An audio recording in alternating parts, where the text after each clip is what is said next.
Pagi ini saya akan sharing sebuah pengajaran firman Allah. Saya akan berbagi firman yang saya berikan judul kegagalan itu bukan akhir segala-galanya.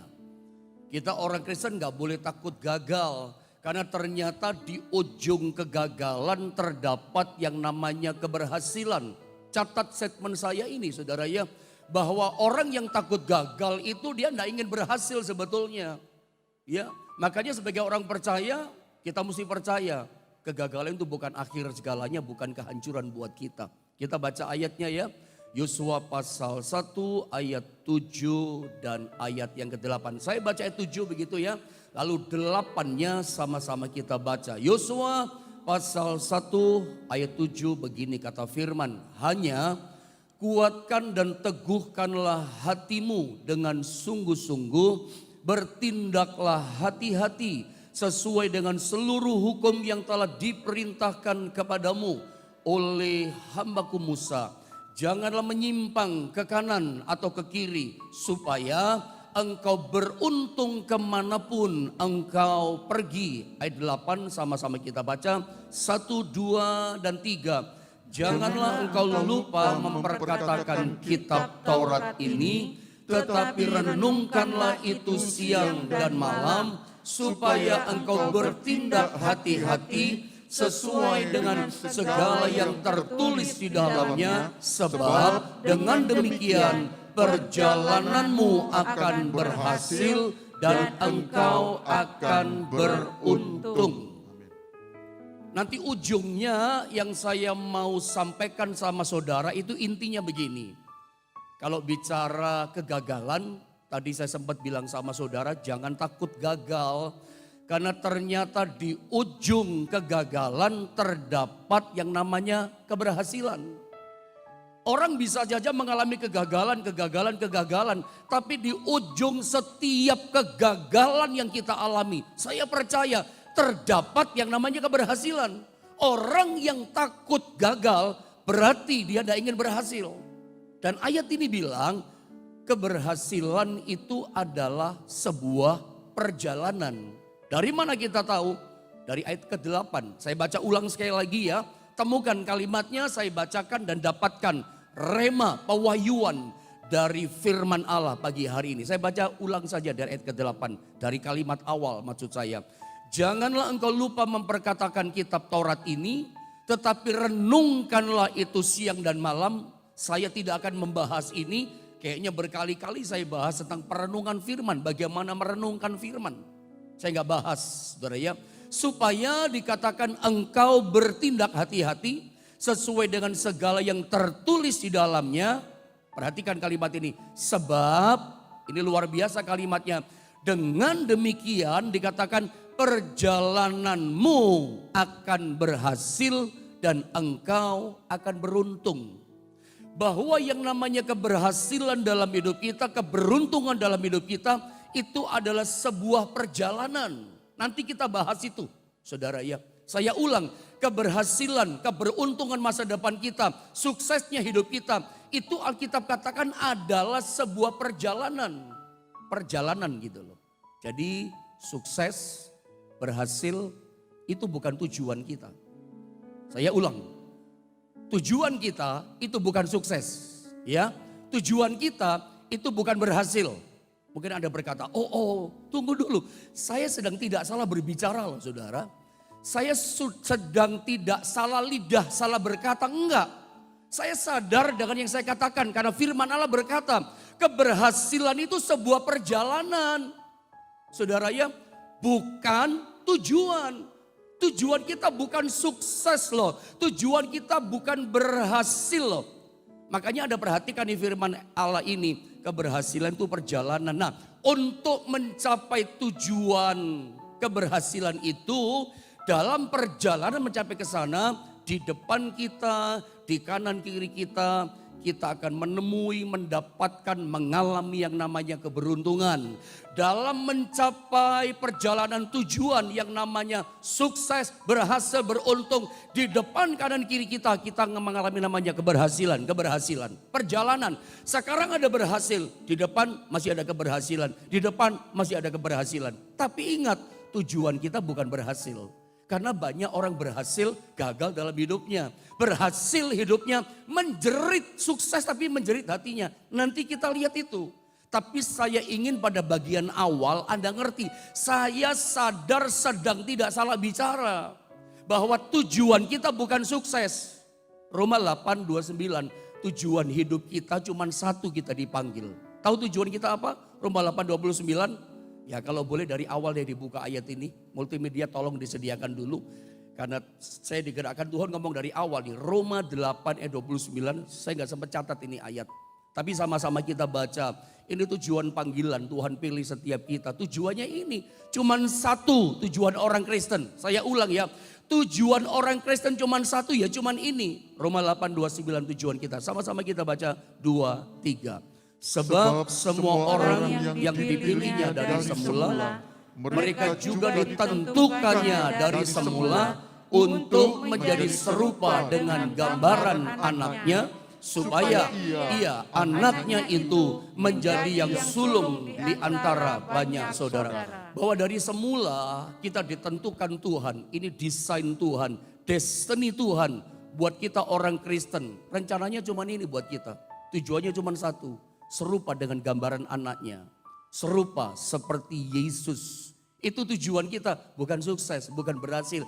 Tetapi untuk mencapai tujuan serupa dengan gambaran anaknya, dalam perjalanan menuju ke sana, di kanan kiri kita, di depan perjalanan kita. Nah itu ada keberhasilan. Perjalanan itu ada keberhasilan, di depan ada keberhasilan. Makanya saya katakan keberhasilan bukan tujuan, keberhasilan adalah sebuah perjalanan hidup kita. Makanya statement pertama saya tulis begini dalam hidup saudara. Kita bicara ini dulu pelan-pelan saudara ya. Bahwa dalam setiap peristiwa apapun dalam hidup kita yang kita alami saudara ya. Yang harus kita lihat adalah Tuhan ada di tengah-tengah setiap peristiwa kita. Bahwa kalau kita ini adalah orang yang percaya kepada Tuhan, maka harusnya hidup yang kita jalani ini, karena hidup bicara sebuah perjalanan. Keberhasilan bicara perjalanan. Makanya kalau kita ini adalah orang-orang yang percaya kepada Tuhan, hidup yang kita jalani ini, kalau ada hal yang harus kita lihat, yang kita lihat itu bukan begini, ada masalah atau nggak ada masalah. Bukan itu loh yang kita lihat. Saya ulang, kalau kita sebagai orang percaya, hal yang harus kita lihat itu begini. Bukan masalah, ada masalah, nggak ada masalah. Yang harus kita lihat begini, dalam setiap peristiwa yang kita alami dalam hidup kita, kita yakin ada Tuhan dalam peristiwa itu. Oh itu penting loh saudara. Sebab dalam peristiwa apapun yang kita alami dalam hidup kita, kalau ternyata kita nggak bisa lihat Tuhan, kita itu gagal ada melihat Tuhan ada bersama kita. Anda tahu apa akibatnya? Maka masalah hidup ini Anda akan berkata begitu berat. Anda akan jadi orang yang mengomel. Kita akan jadi orang yang bersungut-sungut. Kita akan menjadi orang yang begitu banyak mengalami kebingungan. Karena ternyata dalam peristiwa hidup yang kita jalani, kita nggak lihat Tuhan. Makanya kalau kita sebagai orang percaya, hal yang harus kita lihat dalam hidup kita, dalam peristiwa hidup ini adalah kita lihat ada Tuhan. Bukan masalah, ada masalah nggak ada masalah. Mau ada masalah, mau nggak ada masalah, pastikan ada Tuhan, lihat Tuhan. Tuhan hadir dalam hidup kita. Itu yang kita mesti pahami dan kita bisa lihat.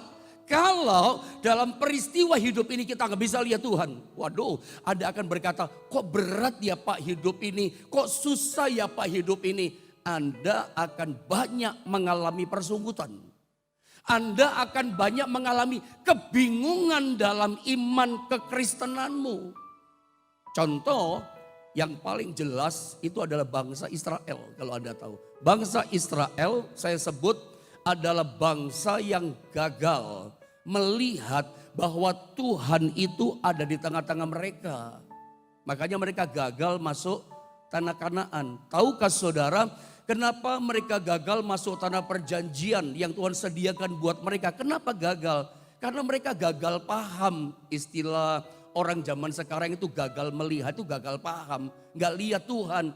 Mereka nggak melihat ada Tuhan. Mereka nggak melihat bahwa Tuhan tuh hadir bersama dengan mereka di padang gurun. Nggak lihat loh saudara. Makanya berat. Masalah hidup yang mereka alami itu jadi masalah besar. Berat ya hidup ini. Ngomel terus, berontak terus, kebingungan terus. Nanti punya masalah ngomel. Karena mereka nggak bisa lihat Tuhan. Bukankah roti yang mereka makan setiap hari, mana yang turun dari langit, itu adalah bukti ada Tuhan bersama mereka kan? Mereka tidak menyadari bahwa mana roti malaikat yang mereka makan selama 40 tahun. Yang mereka makan setiap hari. Itu sebetulnya membuktikan ada Tuhan. Hadir Tuhan bersama mereka. Bahwa Tuhan itu menyertai mereka. Tapi saya pakai istilah orang zaman sekarang. Tapi bangsa Israel gagal paham. Gak lihat Tuhan lewat pemeliharaan roti mana yang mereka makan. Ini kan kasihan ya orang anak Tuhan seperti ini. Gak bisa lihat Tuhan, gagal paham melihat Tuhan. Termasuk yang namanya apa saudara ya, air gunung batu keluar air. Itu kan membuktikan semua bahwa ada Tuhan di situ kan. Ketika mereka berteriak-teriak, kami minta minum, tidak ada air. Alkitab katakan gunung batu mengeluarkan air, gunung batu jadi mata air. Itu kan sebetulnya membuktikan ada Tuhan di padang gurun itu. Ada Tuhan di tengah-tengah kesukaran mereka. Hadir Tuhan bersama mereka dalam peristiwa-peristiwa kesulitan mereka di padang gurun. Makanya pastikan kita sebagai orang percaya kepada Tuhan dalam perjalanan hidup kita. Dalam semua peristiwa yang kita lihat bukan ada masalah, gak ada masalah. Yang harus kita lihat dalam semua peristiwa yang kita alami, kita mesti lihat ada Tuhan. Kalau enggak, Anda jadi kayak orang Israel, ngomel. Hidup jadi berat bagi mereka. Hidup jadi susah untuk mereka lewati. Kebingungan loh mereka, banyak bingungnya. Makanya banyak ngomelnya. Orang iman Kristen kalau banyak bingungnya pasti banyak ngomelnya. Dan itu yang terjadi kepada bangsa Israel. Makanya saya katakan dalam kalimat berikutnya ini, kalau Anda lihat screen yang saya kasih sama saudara, bahwa kalau kita tidak dapat melihat Tuhan di tengah setiap peristiwa hidup kita. Sorry, saya baca ulang sekali lagi. Kalau kita dapat melihat Tuhan di tengah setiap peristiwa hidup kita, sebenarnya masalah kita sudah, saya pakai kata sudah selesai dengan sendirinya. Masalah pasti ada loh saudara ya. Padang gurun pasti kita hadapi. Nggak mungkin jalan hidup kita kayak tol mulus terus. Tetapi dalam setiap peristiwa bahkan masalah seberat apapun. Kalau kita bisa lihat Tuhan, sebenarnya masalah kita yang berat seperti apapun sudah selesai dengan sendirinya kok. Karena kita tahu Tuhan pasti tolong setiap kita. Jadi sadar kita mesti lihat ada Tuhan. Seperti Daud, belajar kayak Daud. Mazmur 23 ayat yang keempat. Daud itu sekalipun melewati lembah kekelaman, melewati lembah bayang-bayang maut, melewati bahaya yang besar. Daud percaya bahwa engkau besertaku. Dalam kesulitannya Daud itu tetap bisa lihat Tuhan. Dia percaya ada Tuhan kok. Makanya gak ngomel kan. Kita lihat ini ayat. Ayat sangat terkenal. Mazmur 23. Lihat ayat yang keempat. Sebentar saya akan masuk pada yang namanya kegagalan tadi saudara ya. Lihat Mazmur pasal 23, kita lihat ayat yang keempat. Sama-sama kita baca, semoga kelihatan ya, 2, 3. Sekalipun aku berjalan dalam lembah kekelaman, aku tidak takut bahaya. Sebab engkau besertaku, gadamu dan tongkatmu itulah yang menghibur aku. Saudara perhatikan di dalam ayat ini bahwa Daud dalam menghadapi yang namanya kesulitannya. Menghadapi yang namanya serius ini ya. Lembah bayang-bayang maut. Ini masalah yang besar. Tapi aneh, Daud tidak takut melewati lembah bayang-bayang maut itu. Kenapa dia gak takut? Karena dia tahu tetap bisa melihat Tuhan. Makanya saya katakan masalah seberat apapun. Yang penting kalau kita bisa lihat Tuhan. Masalah itu dengan sendirinya pasti akan selesai. Pasti akan ada jalan keluar. Kenapa? Ada Tuhan. Lihat Israel, gak ada air, gunung batu keluar air kok. Gak ada makanan dari langit menurunkan makanan buat mereka. Tapi sayang itu tidak menyadarkan mereka bahwa ada Tuhan. Mereka gagal paham, gak bisa lihat Tuhan. Anda pasti sepakat setuju dengan saya. Ini tahun yang berat buat kita. Tapi tetap dipelihara sama Tuhan kan. Sandang pangan papan kita Tuhan sediakan. Dan saya mau bilang sama saudara bahwa itu membuktikan kepada kita bahwa Tuhan itu ada. Lihat Tuhanmu beserta dengan kita. Memang ini tahun yang berat buat kita. Tapi terbuktikan tetap ada Tuhan. Tetap ada Yesus beserta dengan kita, memimpin kita. Masih sehat pagi ini. Ya, nggak terpapar atau Anda terpapar, Anda sembuh, Anda sehat. Tetap bisa makan sandang pangan papan Tuhan sediakan. Itu membuktikan Tuhan beserta kita. Ada Tuhan dalam peristiwa hidup yang kita alami. Bukan masalah ada masalah, nggak ada masalah. Itu kan peristiwa kan. Ada Tuhan yang penting. Nah, sekarang kita mau bicara masuk pada inti yang sedang kita pelajari. Bahwa yang namanya kegagalan itu bukan akhir segala-galanya.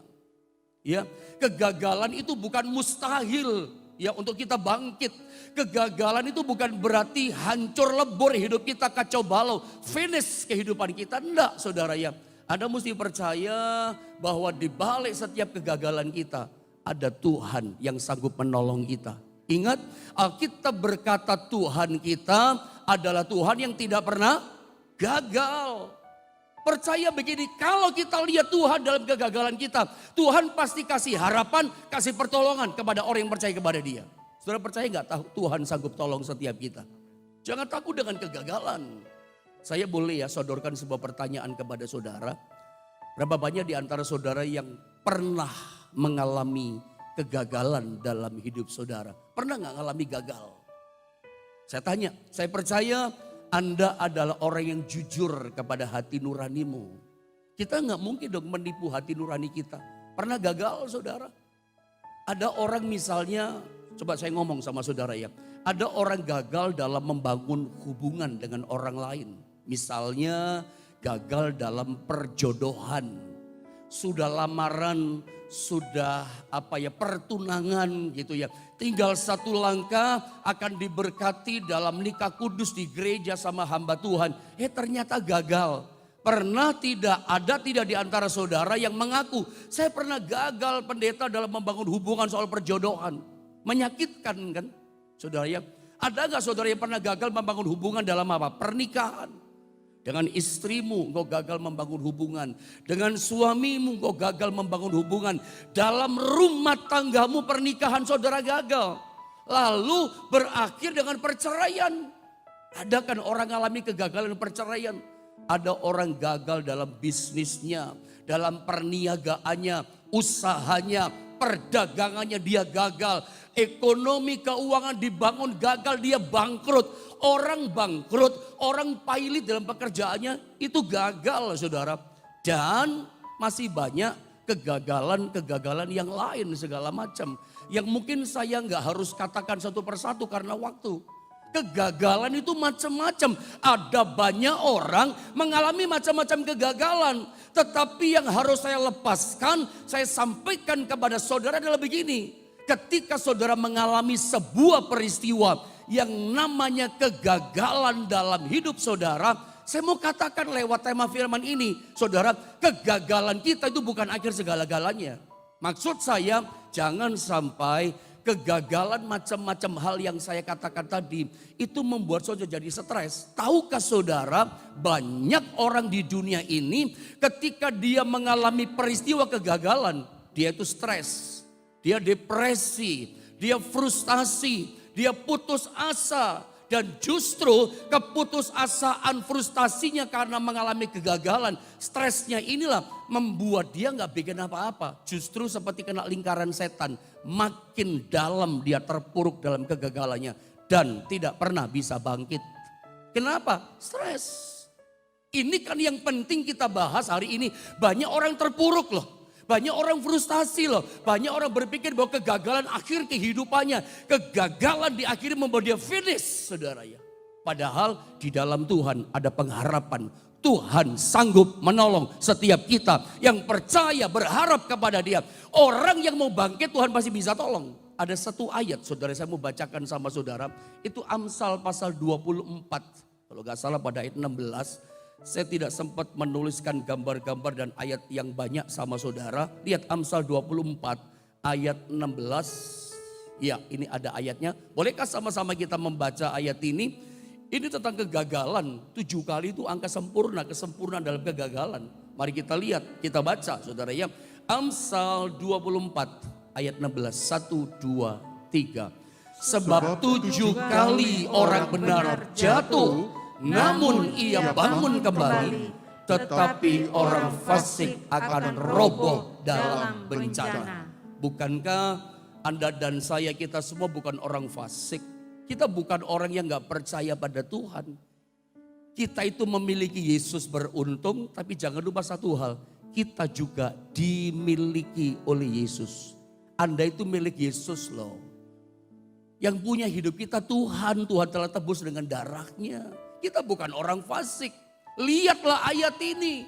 Bahwa ternyata sebab 7 kali orang benar jatuh. 7 kali orang benar gagal, namun ia bangun kembali. Selama dia mau bangkit, selama dia mau bangun, Tuhan pasti sanggup tolong dia. Selama dia mau bangkit, saudara. 7 kali orang benar jatuh, 7 kali itu angka sempurna, kesempurnaan dalam kegagalan. Ya, saya ulang, sempurna dalam kegagalan. Tapi selama orang percaya kepada Tuhan itu, mau bangkit. Gak frustasi, gak putus asa, gak stres saudara ya. Mau bangkit, Tuhan sanggup membangkitkan, memulihkannya. Makanya yang kita bahas saya katakan kegagalan bukan akhir segala-galanya. Tahukah saudara kunci keberhasilan? Nah di dunia ini kan cuma ada 2 kan saudara ya. Kalau gak berhasil ya gagal, sukses dan gagal. Mana yang kita mau pilih? Ya pasti kita pilih berhasil. Sebab di dunia ini tidak ada orang yang suka gagal. Di dunia ini gak ada orang mau mengalami namanya peristiwa kegagalan dalam hidupnya. Semua orang mau berhasil. Tetapi realita di dunia kayak di padang gurun. Kadang kita mengalami kegagalan. Makanya saya mau katakan kita sebagai orang Kristen jangan takut gagal. Dengar ya statement saya semacam quote dari saya. Tapi saya gak sempat tulis. Bahwa orang yang takut gagal itu orang yang tidak ingin berhasil.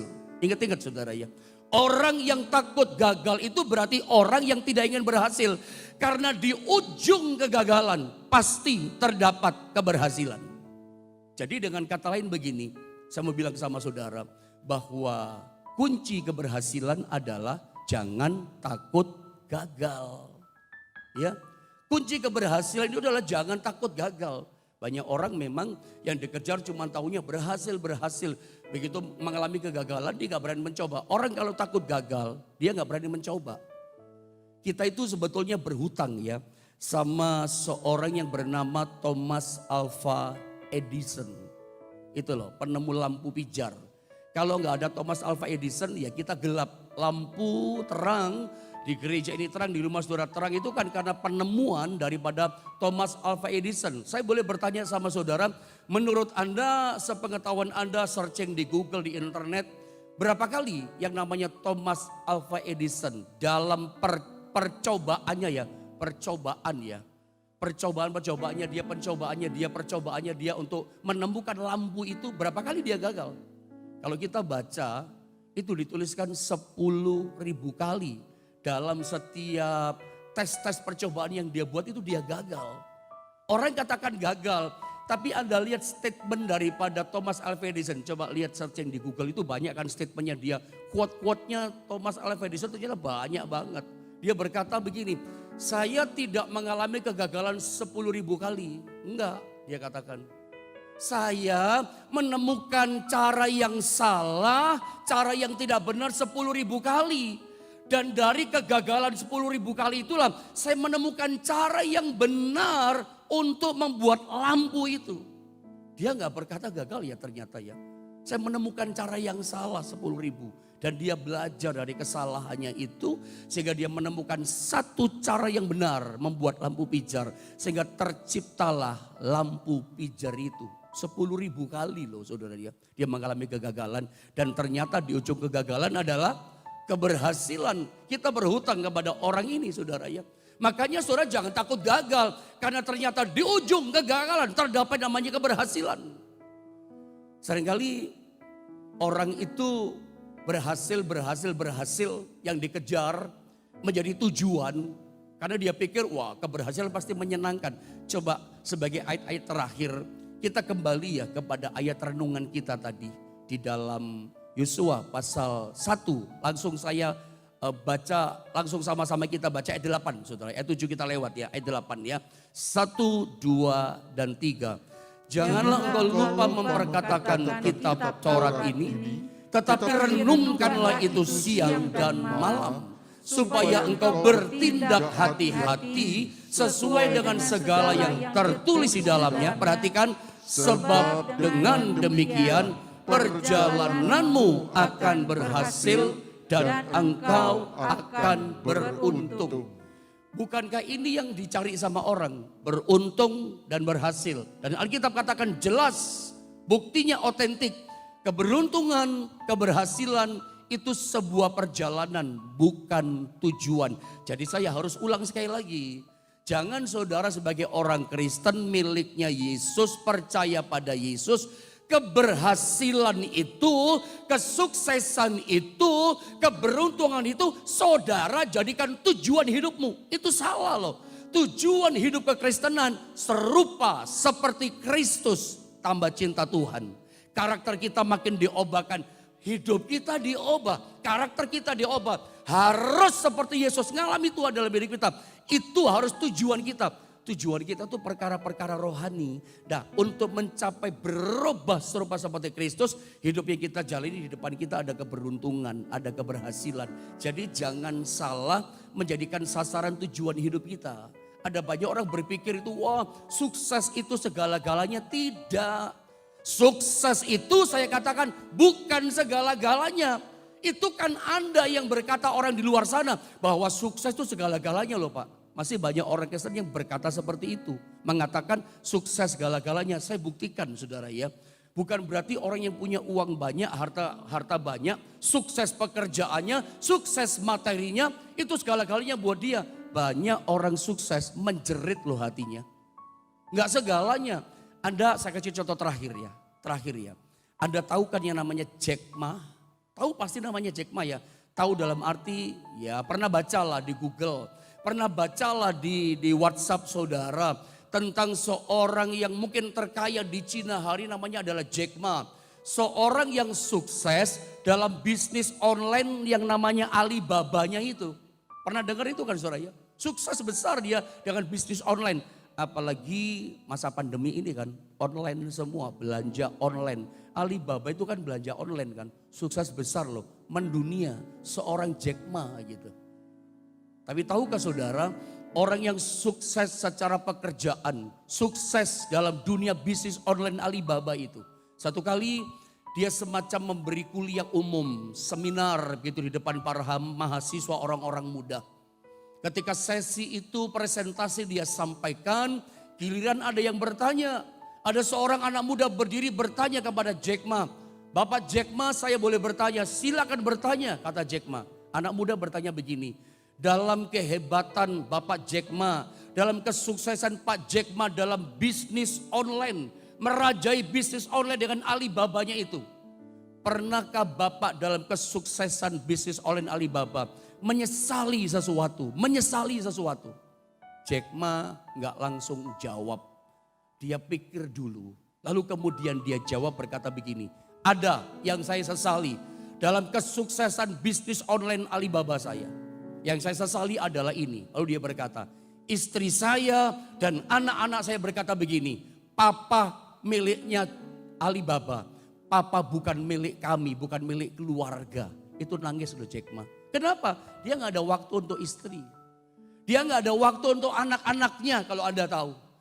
Kalau istrinya jalan-jalan ke mall, istrinya pergi wisata sama teman-temannya. Anak-anaknya pergi sama teman-temannya atau sama mamanya, nggak pernah sama papanya. Dari perkataan Jack Ma yang dia sesali adalah itu membuat dia menangis. Ternyata orang sukses kayak Jack Ma pun menjerit hatinya. Sebab itu saya katakan kesuksesan bukan segala-galanya. Jangan kesuksesan dijadikan tujuan, tapi dengar dulu. Anda jangan salah mencuplik, mengkutip yang saya ajarkan ini. Anda jangan gagal paham menangkap yang saya sampaikan sama saudara. Lalu selesai ibadah doa pagi Anda berkata begini, Pendeta Yohanes mengajarkan sama kita bahwa kita nggak boleh sukses loh, salah loh. Saya nggak boleh ngomong itu loh. Saya sedang tidak berkata bahwa kita nggak boleh sukses.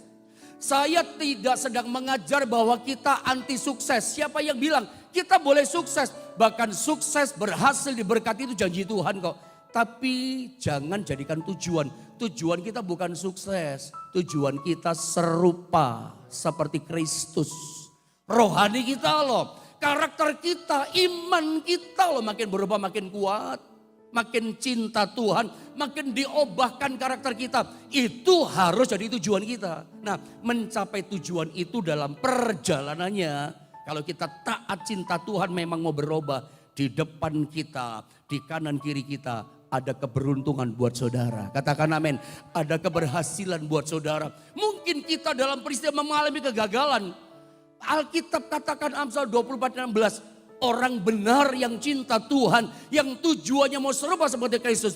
7 kali dia gagal, sempurna sekalipun dalam kegagalan. Asal dia mau bangkit dalam Tuhan. Tuhan pasti tolong berikan pengharapan pada orang itu. Ada yang gagal hari ini, saya gagal pendeta. Apakah saudara bisa berhasil? Bisa berhasil, asal kau mau bangkit. Jangan takut gagal, sebab ternyata kunci keberhasilan, kuncinya adalah jangan takut gagal. Ya, Yunus itu pernah gagal loh dalam panggilannya. Sampai masuk dalam perut ikan. Anda pernah baca itu kan? Gagal. Sampai dia mau mati dalam perut ikan. Itu kegagalan yang parah loh Yunus saudara. Saya ingin baca beberapa ayat ya, 2-3 menit ya. Yunus pasal 2 ayat 1. Ini kegagalan misi. Membuat dia di perut ikan. Berdoalah Yunus kepada Tuhan Allahnya dari dalam perut ikan. Masih berdoa berarti dia mau bangkit sama Tuhan. Padahal di perut ikan saya suka ajarkan sama jemaat. Pikiran Yunus bagaimana? Kayak pikiran kita. Dalam perut ikan yang besar cuman gelap. Tidak ada pintu keluar. Kalau orang yang dilihat gelap gak ada pintu keluar. Pasti ngomongnya gini. Mati aku. Selesai sudah. Sepertinya finish. Tapi ingat ya. Kegagalan bukan finish. Kegagalan bukan akhir kehancuran. Selama mau bangkit dalam arti berdoa minta tolong sama Tuhan. Tuhan lepaskan dia. Dalam perut ikan masih berdoa. Makanya orang boleh bilang saudara gagal. Lu gagal, lu hancur, lu sudah finish. Hidupmu udah selesai. Bisnismu gak mungkin bisa bangkit. Orang boleh bilang seperti itu. Bahkan pikiranmu, hati nuranimu ngomong sama dirimu. Lu gak bisa bangkit, lu selesai usahanya. Lu gak bisa sembuh. Sampai diri kita ngomong sama diri kita. Meskipun diri kita berkata, gak mungkin, mustahil, gak bisa bangkit. Orang bilang sama, orang tua kita mungkin bilang begitu. Tiru seperti Yunus. Tetap lipat tangan, tetap tutup mata, tetap berdoa, hampiri Tuhan, percaya kepada dia. Sebab orang benar jatuh 7 kali pun, kalau dia bangkit berdoa datang pada Tuhan, Tuhan sanggup menolong dia. Anda lihat dalam ayat yang kedua, saya baca ya ayat kedua. Katanya, lihat doanya, dalam kesusahanku aku berseru kepada Tuhan. Tetap berseru, bangkitlah sekarang dalam kegagalanmu. Saya serukan sekali lagi, ayo bangkit dalam kegagalanmu. Dan ia menjawab aku, dijawab sama Tuhan. Dari tengah-tengah dunia orang mati, gak ada harapan. Tetap bangkit, aku berteriak dan kau dengarkan suaraku. Sekarang kita lihat ayat 10 sama-sama kita baca terakhir lalu kita berdoa. 2, 3. Lalu berfirmanlah Tuhan kepada ikan itu. Dan ikan itu pun memuntahkan Yunus ke darat. Masalah memang ada. Kegagalan bisa terjadi. Tapi selama mata kita tetap bisa melihat Tuhan. Masalah itu pasti selesai. Pasti ada jalan keluar. Ada yang gagal hari ini. Lihat Tuhan.